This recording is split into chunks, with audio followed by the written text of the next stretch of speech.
What's up everyone, it's Rage and I got a nice video for y'all today. Today I'm gonna be giving the best Yujin build in the first Descendant. I'm saying it, I don't care, it's not for beginners, it's the best all around because I'm biased and Yujin is my main player. That's my main Descendant, so this is the best player in the game. In all seriousness though, every Yujin I've come across that I've played with or seen play as Yujin, they've all been horrible. They do not know how to play Yujin, either that or they just have a bad Yujin build. That's why I'm making this video. With that being said, make sure you like the video and subscribe, and let's get on with the build for the Mad Doctor. Before we go over the 4 abilities for Yujin, I want to talk about the Descendant mod First Aid Kit. You really need to get this mod if you want to play as Yujin. It has a 1.6 drop chance on the boss mission, aka the infiltration mission, the asylum on Agna Desert. Essentially what this ability does is it sets up a first aid kit and it grants first aid to allies. You can use it twice before having to cool down again,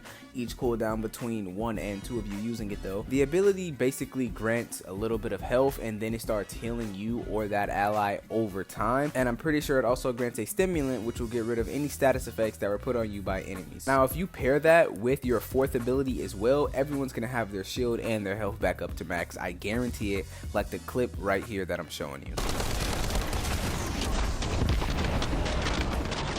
So as you see with that first ability now and that 4th ability, or even with those abilities separate, not even using them together, it's still better. That first ability, that Descendant mod ability, is still better than the original first ability that we get with Yujin. Now that that's out the way, we can go over all of Yujin's abilities to see what he does as a whole character and how to use him at his best. So we can start off with his first ability that we already talked about. You can swap this out with his Descendant mod that you get from the Agna Desert mission, the Asylum. Solidarity Healing. This ability, and in my opinion one of the worst abilities of Yujin, heals your teammates over time slowly, but the thing about this ability is that you have to stay near your teammate while they're healing or else the ability will cancel or they just won't get the health. Like I've said 100 times now, with the Descendant mod this ability is 3 times better. The next ability, Restructure Serum. With this ability Yujin essentially throws germs at enemies basically, and if you shoot and kill those enemies that were marked with those germs, whoever's near you including yourself will also get some health from it. In my opinion, it's not the worst ability on this list, but it definitely isn't the best.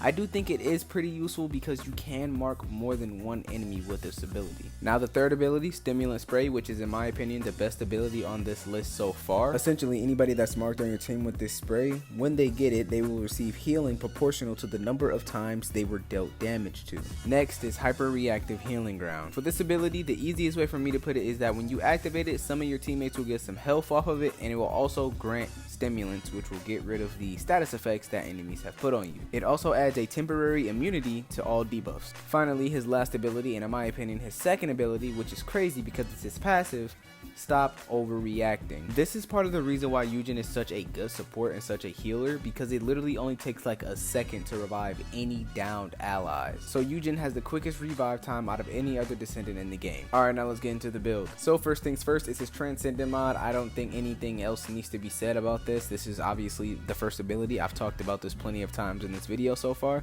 Self-explanatory. So the 2nd mod I have on Yujin is called Skill Extension. This gives us a plus 31.8% skill duration on all abilities, and obviously playing as Yujin, who mainly has abilities that heal you over time, having more duration on your abilities is a good thing. This is a plus. For the ones who have been paying attention, you may have noticed that power increase, which is a pretty basic and essential mod for almost every Descendant, isn't on Yujin. So here's why. So if we scroll over or hover over all of Yujin abilities, you can see that they're all non-attribute abilities, which makes sense because he doesn't use cold or electricity or fire or poison as any of the status effects for his abilities. Very unlike Vieso, Sharon, or Freyna, who uses those status effects with their abilities. So power increase gives us a plus 56% to all of our skills in general, while non-attribute specialist gives us 81% to all of our abilities since they're all non-attribute abilities. The next mod we have here is Skill Expansion, which in my opinion is also self-explanatory. When having a Descendant who once again heals everyone over time, you want to have a wide range ability, or you want all of your abilities to have the longest range that you could possibly have so you can heal as many people at once. The next mod is Short Sword, but this is honestly non-existent. You don't need to add this. And the 5th mod I have is Nimble Fingers. So if anyone who uses Yujin you know that Yujin has some pretty long cooldowns for majority of his abilities. Nimble Fingers reduces the cooldown by 25%. So finally we have a defense mod, which is Spear and Shield, and I'm gonna be honest, I only originally added this mod because it had the plus 8.1% skill power, but then I got into a game and I definitely noticed the plus 22% defense. So this mod itself is actually pretty decent, and hopefully I do get a chance to upgrade it in the near future so it can be even better, but I'm not really sure right now because when you upgrade it, it only upgrades to defense, not the actual skill power itself. Anyway, I hope you guys enjoyed the video. That's all. This is my Yujin build. I feel like this is one of the best Yujin builds that you can find on the internet right now anyway. If I do make any changes or updates to this build, I will let you all know. Don't know if I said it at the beginning of the video, but please make sure you guys leave a like and subscribe. And that's it. I hope you all enjoyed. Peace.